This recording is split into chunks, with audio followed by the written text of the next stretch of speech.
Hello everyone. Sikkim सामान्य ज्ञान। अब से पहले भी मैं एक वीडियो बना चुका हूं जिसमें मैंने सिक्किम के बारे में आपको कुछ सामान्य ज्ञान बताया था। उसमें कई बातों पर हमने चर्चा की थी, जैसे उस राज्य की राजधानी, वहाँ की जनसंख्या, वहाँ की भौगोलिक स्थिति, ठीक है, और जैसे वहाँ का इतिहास। अब उसी क्रम में हम आगे और कुछ जानकारी प्राप्त करते हैं। देखते हैं हमारा आज की वीडियो में क्या है।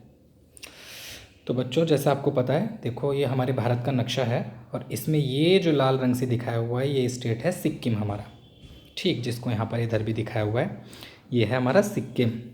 और इसका जो बॉर्डर है, उसकी जो सीमाएं हैं वो कई देश से टच होती है। किससे? चाइना, नेपाल, ठीक है, भूटान, और ये तो हमारे ही देश का एक राज्य है वेस्ट बंगाल, पश्चिम बंगाल। चलिए बढ़ते हैं आगे। सिक्किम, थोड़ी सी जानकारी वही ले लेते हैं जो हमने पहले भी जाना, एक बार फिर से दोहरा लेते हैं। भारत के पूर्वोत्तर भाग में स्थित एक पर्वतीय राज्य है। अंगूठे के आकार का यह राज्य पश्चिम में नेपाल, उत्तर तथा पूर्व में चीनी तिब्बत स्वायत्त क्षेत्र तथा दक्षिण पूर्व में भूटान से लगा हुआ है। भारत का पश्चिम बंगाल राज्य इसके दक्षिण में है। अंग्रेजी, गोरखा भाषा, खस भाषा, लेपचा, भूटिया, लिम्बू तथा हिंदी आधिकारिक भाषा है। कई भाषाएं बोली जाती हैं बच्चों वहाँ। जो खासकर सबसे ज़्यादा बोली जाती है वह गोरखा यानी नेपाली। ये भाषा सबसे ज़्यादा वहाँ पर बोली जाती है। वहाँ की 60% से अधिक जो जनसंख्या है इस भाषा को प्रयोग करती है। हिंदू तथा ब्रजियान बौद्ध धर्म सिक्किम के प्रमुख धर्म है। गंगटोक राजधानी तथा सबसे बड़ा शहर है। गंगटोक वहाँ की राजधानी है उस राज्य की, और सबसे बड़ा शहर भी वही है। सिक्किम नामग्याल राजतंत्र द्वारा शासित एक स्वतंत्र राज्य था। नामग्याल राजतंत्र वहाँ पर चलता था, परंतु प्रशासनिक समस्याओं के चलते तथा भारत से विलय के जनमत के कारण 1975 में एक जनमत संग्रह के अनुसार भारत में विलीन हो गया। जनमत संग्रह हुआ था वोटिंग की तरह। उसी जनमत संग्रह के पश्चात राजतंत्र का अंत हुआ तथा भारतीय संविधान की नियम प्रणाली के ढांचे में प्रजातंत्र का उदय हुआ। यानी समझे, उस दिन से फिर वहाँ पर प्रजातंत्र हो गया। अब जरा सिक्किम की जनसांख्यिकी के बारे में कुछ जानते हैं। सिक्किम की आबादी 6 लाख से ज़्यादा नहीं है, लगभग 6 लाख के करीब है वहाँ की आबादी, और इसमें से 50% पुरुष और 50% महिलाएं हैं। लेपचा इस जगह के मूल और देशी निवासी हैं, मतलब वहाँ के जो निवासी हैं वो कौन है? लेपचा। सिक्किम के कई उद्योगपति लेपचा मूल के हैं। तिब्बत के खाम जिले के से आए भूटिया सिक्किम के दूसरे जातीय समूह हैं, मतलब कई जनजाति के लोग वहाँ रहते हैं। पहले लेपचा हो गए, फिर तिब्बत के खाम जिले से आए हुए भूटिया हैं। ये लोग यहाँ बौद्ध धर्म लाने के लिए जाने जाते हैं और ये महान व्यापारी और किसान होते हैं। सिक्किम का तीसरा सबसे बड़ा जातीय समूह नेपाली है और राज्य में इनकी जनसंख्या भी बहुत है। राज्य के उत्तरी और पूर्वी हिस्से में तिब्बतियों के कुछ वंश भी पाए जाते हैं। इनके अलावा कई ऐसे लोग हैं जो बंगाली, मारवाड़ी और बिहारी जाति वर्ग से हैं और यहाँ कई दशकों पहले से आकर रह रहे हैं। सिक्किम में 2 ही धर्म व्यापक हैं, यानी अधिकतर जो धर्म है वो क्या है? 2 ही हैं, हिंदू धर्म और बौद्ध धर्म। हालांकि यहाँ एक छोटा सा ईसाई समुदाय भी है जो पहले लेपचा मूल के थे और बाद में औपनिवेशिक ब्रिटिश द्वारा धर्म परिवर्तित हो गए। समय के साथ उन्होंने धर्म परिवर्तन किया था। उनसे भी कम संख्या है यहाँ मुस्लिम है। अलग अलग अनुपात में कई तरह के धर्म और संप्रदाय होने के बाद भी यहाँ कभी तनाव या सांप्रदायिक दंगे नहीं हुए हैं। देखो कितनी अच्छी बात है बच्चों।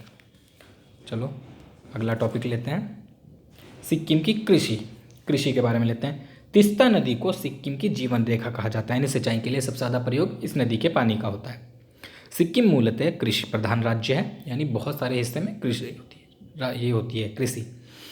राज्य की 64% से अधिक जनसंख्या जीवन यापन के लिए कृषि पर ही निर्भर है। सिक्किम में कृषि योग्य भूमि लगभग 1,09,000 हेक्टेयर है। यह कुल भौगोलिक क्षेत्र का कितना? 15.36 यानी 15.36% है।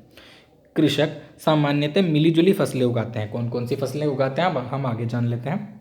मक्का, चावल, गेहूं, आलू, बड़ी इलायची, अदरक और संतरा यहाँ की प्रमुख फसलें हैं। देश में बड़ी इलायची का सबसे अधिक उत्पादन करने वाला राज्य सिक्किम है, यानी यहाँ सबसे ज़्यादा उत्पादन कौन सी फसल का होता है? बड़ी इलायची की फसल का। इसके अधिकांश भूभाग में इलायची का उत्पादन होता है, यानी सबसे ज़्यादा इलायची ही वहाँ पर उगाई जाती है। अदरक, आलू, संतरा तथा गैर मौसमी सब्जियाँ यहाँ की अन्य नकदी फसलें हैं। चलिए अगला टॉपिक लेते हैं, परिवहन। अब यहाँ के परिवहन के बारे में भी जानते हैं। एक पहाड़ी इलाका होने के बावजूद सिक्किम पूरे देश से बहुत अच्छी तरह से जुड़ा हुआ है। यहाँ का सबसे नज़दीकी हवाई अड्डा बागडोगरा है, जो कि राजधानी से कुछ घंटों की दूरी पर है। इस राज्य को कोलकाता, दिल्ली और गुवाहाटी से कई एयरलाइनें जैसे Indian airline, Deccan air service, jet Airways और अन्य जोड़ती हैं। सिक्किम सैलानियों की पसंदीदा जगह होने के कारण सिक्किम पर्यटन विभाग बागडोगरा से गंगटोक तक 5 सीटों वाला हेलीकॉप्टर भी चलाता है। 2 रेलवे स्टेशन इस प्रांत को बाकी देश से जोड़ते हैं, एक सिलीगुड़ी और दूसरा न्यू जलपाईगुड़ी, जो राजधानी से क्रमशः 114 किलोमीटर और 125 किलोमीटर दूर है। गंगटोक तक सड़क के रास्ते भी पहुंचा जा सकता है। ठीक है, समझ आया? बढ़ते हैं आगे। अब बात करते हैं सिक्किम में पर्यटन की। भाई सिक्किम का पर्यटन, सिक्किम भले ही छोटा राज्य है, लेकिन सुंदर हरियाली, खूबसूरत पहाड़ और बायोडाइवर्सिटी के कारण, यानी बायोडाइवर्सिटी होती है विविधता, अलग अलग खासियतों के कारण ये सैलानियों के लिए स्वर्ग समान है। प्रकृति की सारी सुंदरता जैसे इस राज्य में ही उड़ेल दी गई है। यहाँ के मंदिर और दूसरे धार्मिक स्थल, संग्रहालय, राष्ट्रीय पार्क भी दुनिया भर के सैलानियों के यहाँ आने का कारण है। हर तरफ से हिमालय से ढके सिक्किम में टूरिस्ट कई जगह का दौरा करते हैं, जैसे कंचनजंगा का करीब से नज़ारा देखना। कंचनजंगा जानते हो ना आप, माउंट एवरेस्ट के बाद सबसे ऊंची चोटी कंचनजंगा ही है, और वो कहाँ है? भारत के सिक्किम राज्य में। जैसे कंचनजंगा का करीब से नज़ारा देखने के लिए लोग सिंगिक जाते हैं, रिवर राफ्टिंग के लिए और ऐतिहासिक महत्व के लिए चुंगथांग जाते हैं।